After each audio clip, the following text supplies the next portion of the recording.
Υπάρχει ένα μυστήριο που κρύβεται πίσω από τα μάτια κάθε γάτας που έχετε συναντήσει ποτέ. Εκείνη η ματιά, βαθιά και αρχαία, κρύβει μέσα της την ιστορία μιας οικογένειας που κυβέρνησε τη γη για εκατομμύρια χρόνια. Κάθε φορά που το γατάκι σας παίζει με μια μπάλα μαλλιού ή κυνηγάει μια σκιά, επαναλαμβάνει κινήσεις που οι πρόγονοί του χρησιμοποιούσαν για να κυνηγήσουν θηράματα 5 φορές μεγαλύτερα από τον εαυτό τους. Αυτή είναι η ιστορία της μεγαλύτερης οικογένειας κυνηγών που γνώρισε ποτέ ο πλανήτης μας. Όταν η μικρή γάτα που κάθεται στο παράθυρό σας απλώνει νυχάκια και τεντώνεται, ενεργοποιεί τον ίδιο μυϊκό μηχανισμό που επιτρέπει σε μια τίγρη να πηδήξει 8 μέτρα σε μήκος. Όταν γουργουρίζει, παράγει τους ίδιους χαμηλούς τόνους που χρησιμοποιεί μια λεοπάρδαλη για να επικοινωνήσει με τα μικρά της στη νυχτερινή ζούγκλα. Αυτή η απίστευτη ομοιότητα δεν είναι τυχαία.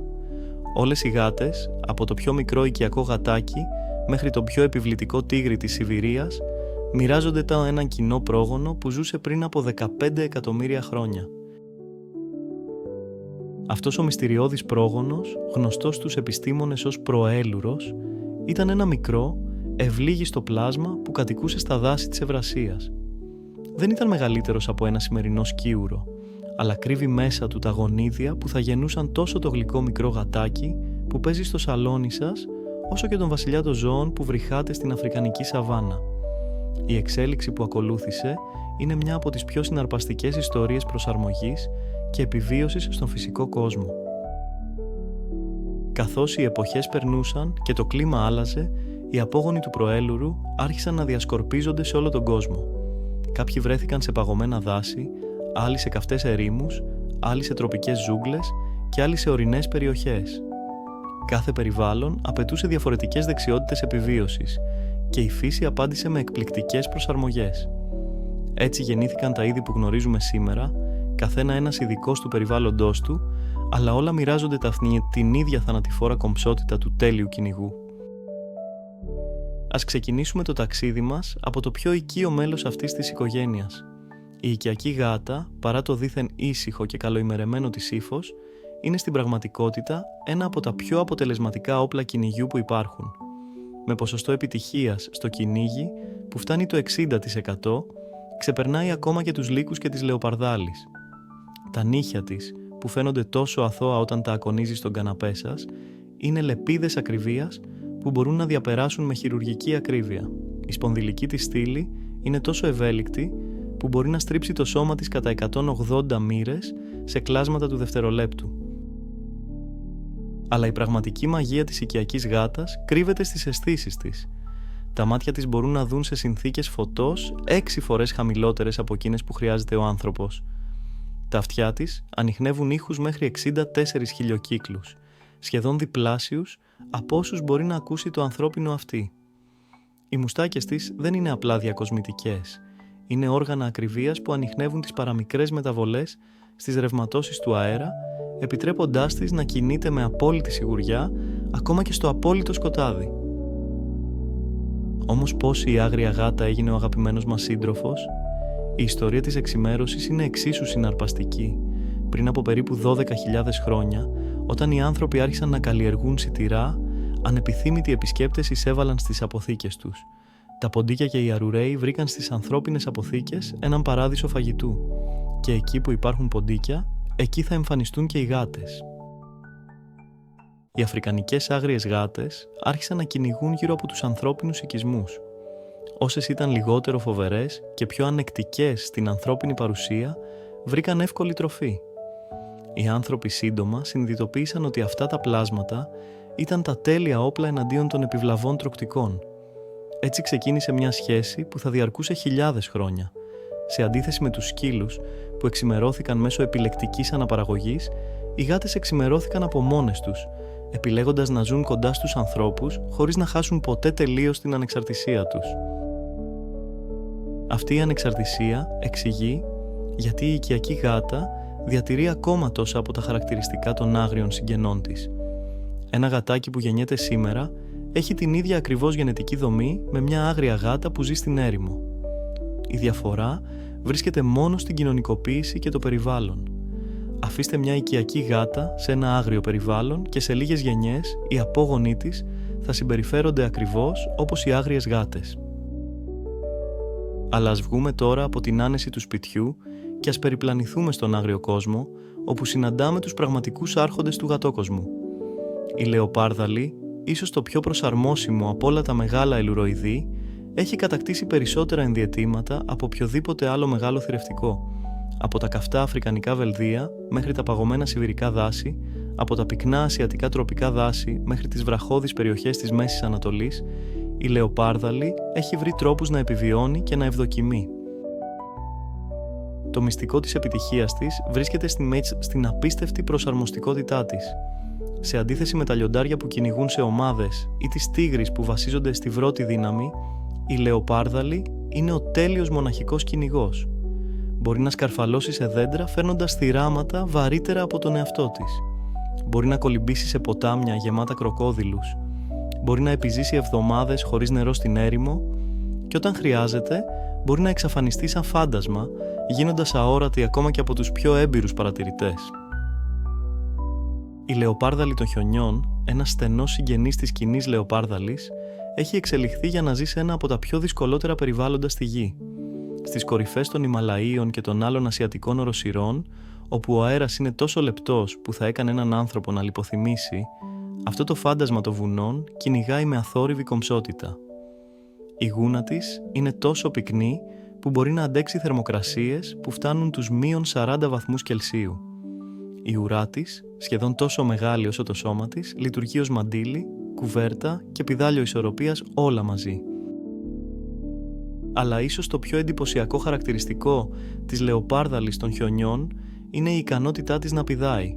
Μπορεί να διασχίσει χαράδρες πλάτους 15 μέτρων με ένα μόνο άλμα. Τα πόδια της λειτουργούν σαν φυσικά χιονοπέδιλα, κατανέμοντας το βάρος της ομοιόμορφα ώστε να μην βουλιάζει στο χιόνι.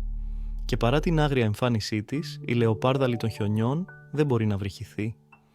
Αντί αυτού, παράγει έναν μοναδικό ήχο που μοιάζει με γουργούρισμα μεικτό, με μύρισμα, έναν ήχο που κανένας επιστήμονας δεν έχει καταφέρει ακόμα να εξηγήσει πλήρως. Από τις παγωμένες κορυφές των Ιμαλαίων, ας κατέβουμε τώρα στις ζεστές, υγρές ζούγκλες της Ασίας, όπου βρίσκουμε τον απόλυτο άρχοντα του γατοκόσμου, την τίγρη. Αυτό το εκπληκτικό ζώο είναι η μεγαλύτερη γάτα στον κόσμο, με ενήλικα αρσενικά να φτάνουν τα 300 κιλά βάρος και να έχουν μήκος που ξεπερνάει τα 3 μέτρα από τη μύτη μέχρι την ουρά. Αλλά η τίγρη δεν είναι απλά μεγάλη. Είναι ένα έργο τέχνης της εξέλιξης, σχεδιασμένο με απόλυτη ακρίβεια για το θάνατο. Κάθε ρίγα στο δέρμα της είναι μοναδική, σαν δακτυλικό αποτύπωμα. Αυτά τα φαινομενικά διακοσμητικά σχέδια είναι στην πραγματικότητα ένα από τα πιο αποτελεσματικά συστήματα καμουφλάζ στη φύση. Στο παιχνίδι φωτός και σκιάς μέσα σε μια πυκνή ζούγκλα, μια τίγρη μπορεί να γίνει πρακτικά αόρατη, ακόμα και από απόσταση λίγων μέτρων. Τα μάτια της είναι εξοπλισμένα με εκπληκτική νυχτερινή όραση, 7 φορές καλύτερη από την ανθρώπινη. Τα αυτιά της μπορούν να ακούσουν τον ήχο αναπνοής ενός ελαφιού από απόσταση 100 μέτρων. Αλλά το πιο τρομακτικό όπλο της τίγρης είναι η σιωπηλή κίνησή της. Παρά το εντυπωσιακό της μέγεθος, μπορεί να κινείται μέσα στη ζούγκλα χωρίς να σπάσει ούτε ένα κλαδάκι. Οι παλάμες των ποδιών της λειτουργούν σαν φυσικοί αποσβεστήρες, απορροφώντας κάθε ήχο. Μπορεί να πλησιάσει το θύραμά της τόσο κοντά που θα μπορούσε να το αγγίξει πριν καν το υποπτευτεί η παρουσία της. Και όταν επιτεθεί, η δύναμη του άλματός της είναι τέτοια που μπορεί να γκρεμίσει ένα ενήλικο βούβαλο με ένα μόνο χτύπημα. Η τίγρη της Σιβηρίας, η μεγαλύτερη από όλες τις υποκατηγορίες, έχει προσαρμοστεί για να επιβιώνει σε ένα από τα πιο σκληρά κλίματα του κόσμου. Το χειμώνα, όταν η θερμοκρασία πέφτει στους -40 βαθμούς Κελσίου, η γούνα της γίνεται τόσο πυκνή που μπορεί να προστατευτεί από οποιαδήποτε κρύα. Μπορεί να διασχίσει απεριόριστες εκτάσεις χιονιού, κυνηγώντας αγριογούρουνα και ελάφια σε ένα τοπίο που μοιάζει παγωμένο και άδειο. Αλλά ας αφήσουμε τις μοναχικές τίγρεις και ας περάσουμε σε έναν τελείως διαφορετικό κόσμο. Στις απέραντες σαβάνες της Αφρικής, όπου το ηλιοβασίλεμα βάφει τον ουρανό με χρυσαφένιες αποχρώσεις, συναντάμε τη μόνη κοινωνική γάτα του πλανήτη, το λιοντάρι. Σε αντίθεση με όλα τα άλλα ελουροειδή, το λιοντάρι έχει εξελιχθεί για να ζει σε ομάδες, δημιουργώντας πολύπλοκες κοινωνικές δομές που μοιάζουν περισσότερο με εκείνες των πρωτευόντων παρά με τις άλλες γάτες. Μια αγέλη λιονταριών είναι στην πραγματικότητα ένας στρατιωτικός μηχανισμός υψηλής ακριβίας. Οι λεαένες, που αναλαμβάνουν το κυνήγι, δουλεύουν σαν μια άρτια συντονισμένη μονάδα. Κάθε μία έχει το δικό της ρόλο. Κάποιες παίζουν το ρόλο των κυνηγών που σπρώχνουν το θύραμα, άλλες ενστείνουν ενέδρες και κάποιες άλλες κόβουν τους δρόμους διαφυγής. Αυτή η συνεργασία τους επιτρέπει να κυνηγήσουν ζώα που θα ήταν αδύνατο να αντιμετωπίσουν μεμονωμένα, όπως βούβαλους και ελέφαντες. Ο ρόλος του αρσενικού λιονταριού είναι εξίσου σημαντικός, αλλά εντελώς διαφορετικός. Η χέτη του δεν είναι απλά διακοσμητική. Είναι ένας φυσικός θωρακισμός που προστατεύει το λαιμό και το πρόσωπό του κατά τη διάρκεια των μαχών με άλλα αρσενικά. Είναι επίσης ένα σύμβολο κύρους και δύναμης. Όσο πιο σκούρα και πυκνή είναι η χέτη, τόσο πιο ελκυστικός είναι για τις λεαένες και τόσο πιο τρομακτικός για τους αντιπάλους. Ενώ οι λεαένες κυνηγούν, ο αρσενικός φυλάσσει την επικράτεια, προστατεύει τα μικρά και αντιμετωπίζει τις απειλές από άλλες αγέλες ή από μοναχικά αρσενικά που προσπαθούν να αναλάβουν την ηγεσία. Η βρυχή του λιονταριού είναι ίσως ο πιο αναγνωρίσιμος ήχος στο ζωικό κόσμο. Μπορεί να ακουστεί από απόσταση 8 χιλιόμετρων και παράγεται από έναν ειδικό μηχανισμό στον λαιμό που κανένα άλλο ζώο δεν κατέχει. Όταν ένα λιοντάρι βρυχάται, δεν απλά επικοινωνεί. Δηλώνει την παρουσία του σε όλη τη σαβάνα, προειδοποιεί τους ανταγωνιστές και συσπυρώνει την αγέλη του. Είναι ένας ήχος που φέρει μέσα του την αρχαίγονη δύναμη της Άγριας Αφρικής.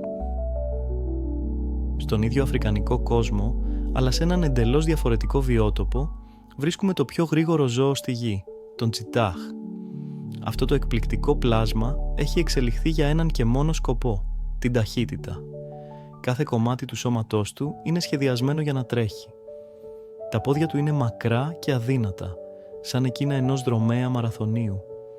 Η σπονδυλική του στήλη είναι εξαιρετικά ευλίγιστη, επιτρέποντάς του να τεντώνεται και να συστέλλεται σαν ελαττήριο με κάθε βήμα. Τα νύχια του είναι ήμι ανασυρώμενα, παρέχοντάς του επιπλέον πρόσφυση, όπως τα παπούτσια ενός δρομέα. Όταν ένας τσιτάχ κυνηγάει, μεταμορφώνεται από ένα φαινομενικά αδύνατο και εύθραυστο ζώο σε μια μηχανή ταχύτητας που προκαλεί δέος. Μπορεί να φτάσει τα 110 χιλιόμετρα την ώρα σε λιγότερο από 3 δευτερόλεπτα. Για σύγκριση, ένα αυτοκίνητο Φόρμουλα 1 χρειάζεται περισσότερο χρόνο για να φτάσει την ίδια ταχύτητα. Κατά τη διάρκεια του κυνηγιού, τα πόδια του αγγίζουν το έδαφος μόνο το 25% του χρόνου. Το υπόλοιπο χρόνο πετάει κυριολεκτικά μέσα στον αέρα. Αλλά αυτή η εκπληκτική ταχύτητα έχει το τίμημά της. Ο τσιτάχ μπορεί να διατηρήσει τη μέγιστη ταχύτητά του μόνο για 300 με 400 μέτρα. Μετά από αυτό, το σώμα του υπερθερμαίνεται τόσο πολύ που πρέπει να σταματήσει για να αποφύγει τη θερμοπληξία. Αυτό σημαίνει ότι έχει μόνο μία ευκαιρία να πιάσει το θύραμά του. Αν αποτύχει, χάνει όχι μόνο το φαγητό του, αλλά και τεράστια ποσότητα ενέργειας που μπορεί να τον αφήσει αδύνατο για ώρες.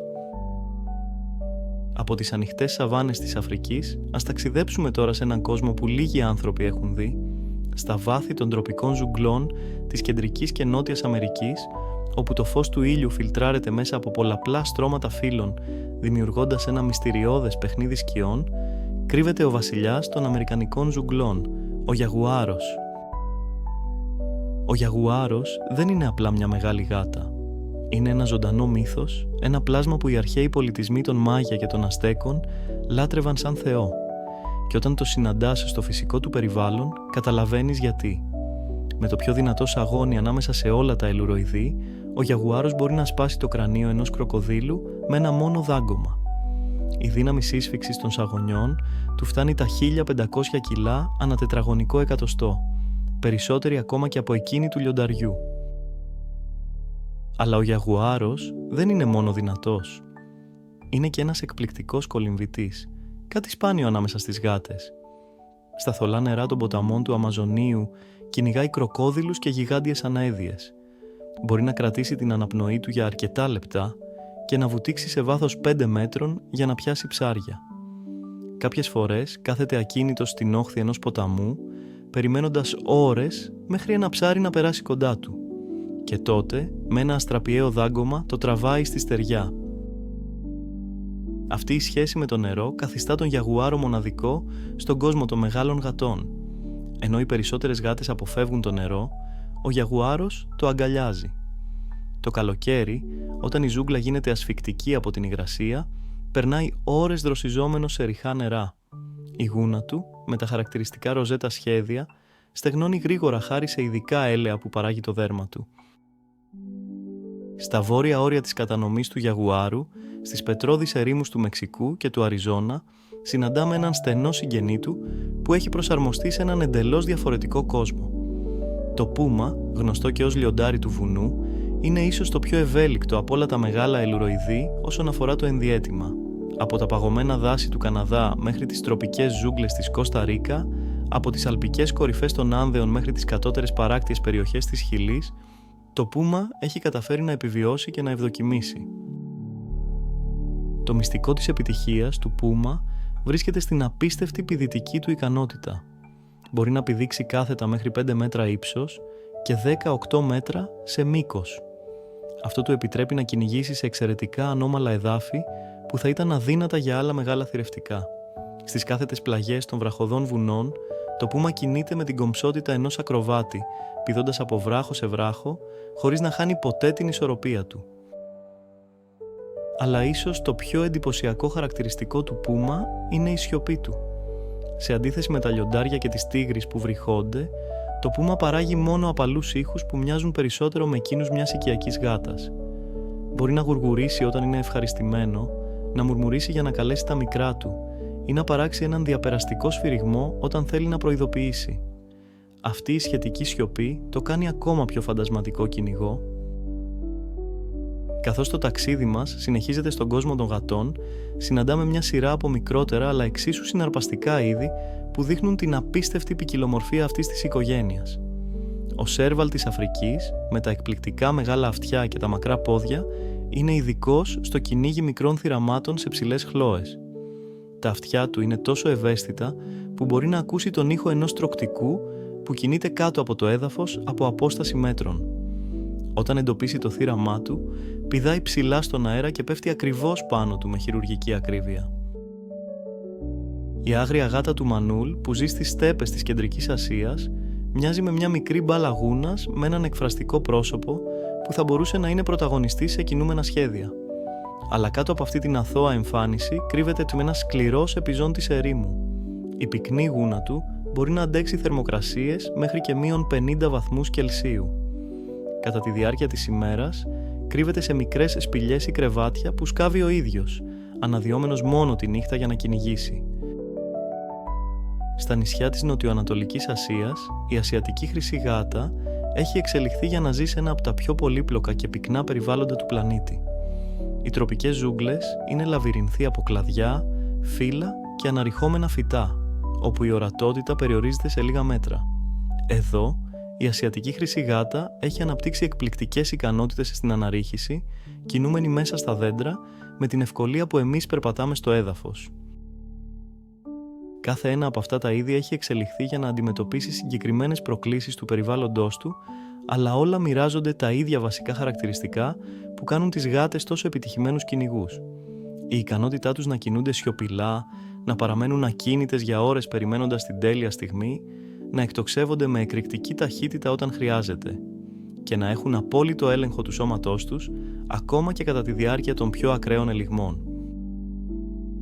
Τα οπτικά συστήματα όλων των γατών, από τη μικρότερη άγρια γάτα μέχρι τη μεγαλύτερη τίγρη, λειτουργούν με τον ίδιο βασικό τρόπο.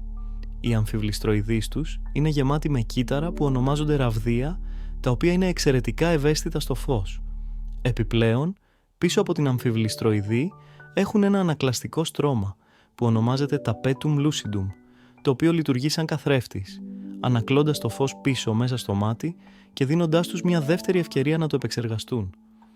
Αυτό είναι που κάνει τα μάτια των γατών να φαίνονται να λάμπουν στο σκοτάδι.